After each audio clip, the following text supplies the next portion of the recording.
pensando da vida de Isaías, capítulo 6.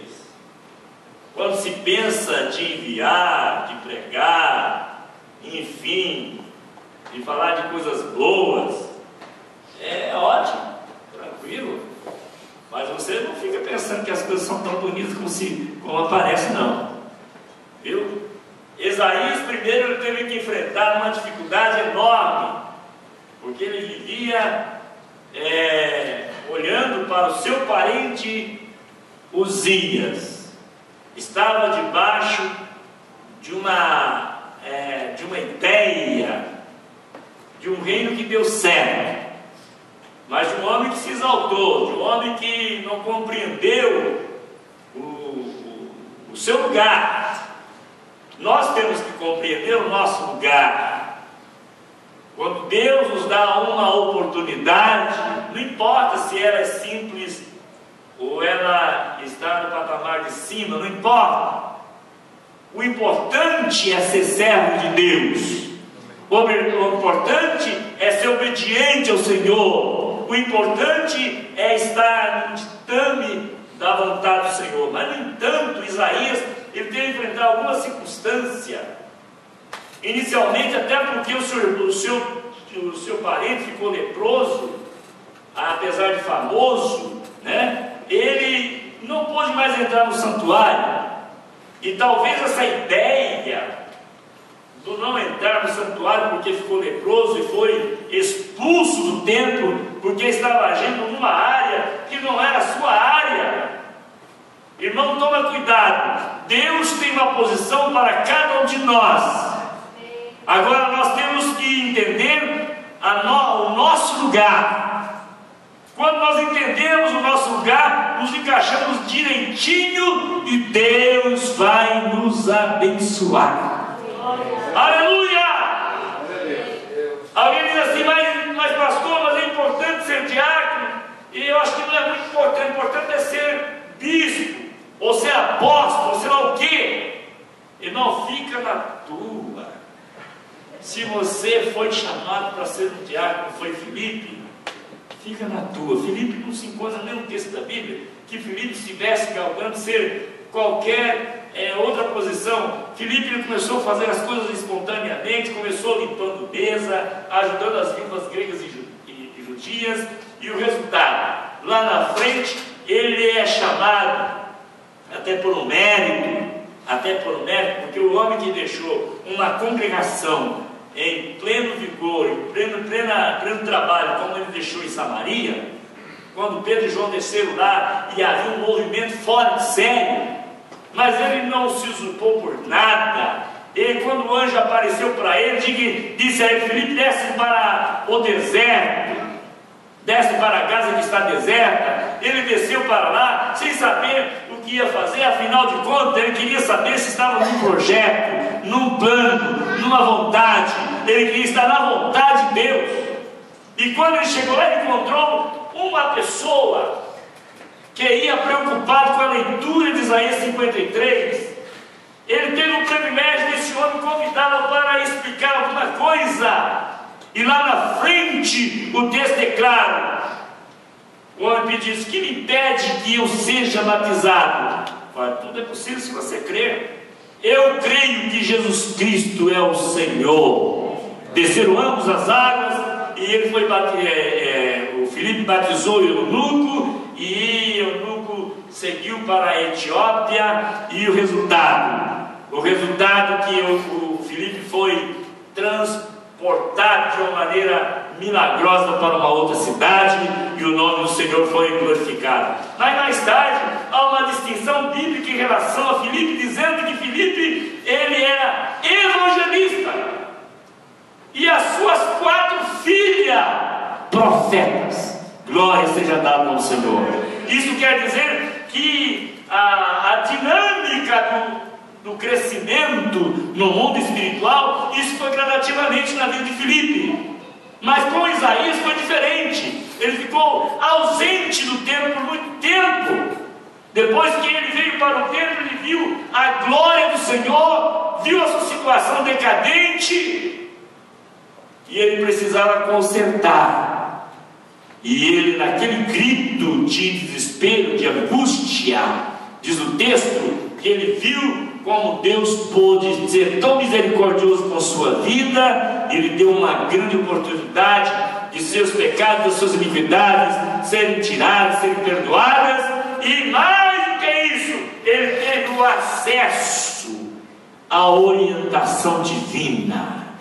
Irmãos, tudo importante nessa vida. Esses dias eu estava andando nas lojas, mas como é bonito as coisas aqui, como é encantador, como é barato, como é bonito, é tudo lindo.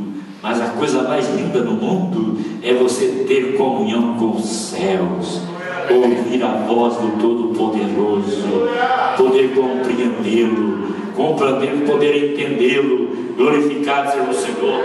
E ele ouviu a voz do Senhor dizendo a ele: quem há de ir por nós? E diz o texto sagrado: quem enviaremos? Isso é muito sério. Será que a voz de Deus se calou? Não. A voz de Deus, através dos séculos, principalmente nesses últimos dias, Deus falou através do século de diversas maneiras, mas esses últimos dias Ele tem falado através do seu Filho Jesus Cristo Salvador. É Deus, aleluia. E precisa de alguém que tenha ouvido para ouvir o que Deus quer dizer em relação à sua obra. Nós estamos vivendo uma época onde as pessoas são totalmente as pessoas perdem a atenção, elas são distraídas, são totalmente distraídas por diversas coisas. O pregador aos Hebreus escreve no seu capítulo 12, ele escreve um texto dizendo o seguinte: deixando todo o quê? Embaraço, que em espanhol seria mulher grávida, mas deixando todo impedimento. Deixando todo impedimento e pecado, que tão de perto faz o quê? Nos rodeia. Nos rodeia. Bem, pastor, pecado nós deixamos para lá, nós já entendemos o que é pecado. Nós vemos em Gálatas e vemos lá uma prateleira de tantos nomes que se dão ali, e para que não ficasse somente naqueles nomes que se dão ali, do capítulo 5, versículo 19 ao versículo 21, ainda diz assim: mas coisas semelhantes a estas eu vos declaro, que os que cometem tais coisas, o que acontece com eles? Não herdarão o reino de Deus. Não para somente naquilo que se qualifica, mas naquilo que deveria se qualificar. Esses dias eu vi os homens sexuais lá no Brasil, eles fazendo entrevista numa rede de TV, inclusive diz eles que eram dois pastores, citando texto totalmente distorcido, diz assim: isso não está escrito na Bíblia. Viu só como é que o diabo trabalha? Dizendo: mas isso não está escrito na Bíblia. Está escrito na Bíblia, mas tem coisa que não está escrito na Bíblia. Por exemplo, drogas, cocaína, não era coisa conhecida na época. Por isso Paulo escreveu: coisas semelhantes a estas, das quais eu vos declaro que os que cometem tais coisas não herdarão o reino de Deus. Agora é interessante, irmãos, que nós precisamos nos preocupar muito de cuidarmos, de deixarmos os impedimentos, e os impedimentos são muitos. Eu vi aqui atentamente a Ednei falando sobre as qualificações do pastor Saulo. Eu vi atentamente ela dizendo sobre as qualificações dele, e ele dizia muito antes, né? Dizia para mim, porque quando ele nasceu, quando eu me casei, eu já era obreiro, irmãos. Eu já dirigi igreja. Quando eu me casei, eu já dirigi igreja. Ele nasceu, cresceu, vendo o pai dirigindo igreja. Ele nasceu, cresceu. Se vocês forem na sala dele ali, vocês vão ver E ele tem uma fotografia quando era criança junto com a Noemi, está ali na sala dele. E veja ali como era a situação nossa. Era muito difícil. Nós não tínhamos quase o que comer, não tínhamos aonde dormir, viu?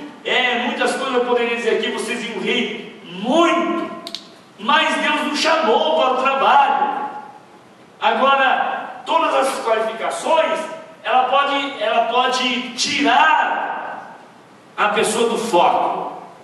Porque até mesmo ele diz, pastor, pai, mas eu não sei lutar com as suas armas, eu não sei trabalhar com as suas armas, eu nunca vou querer ser pastor, nunca, porque é muito sofrimento, é muita tristeza, é muita dificuldade, é muito desapontamento. Pode ser, mas a chamada está acima de tudo isso.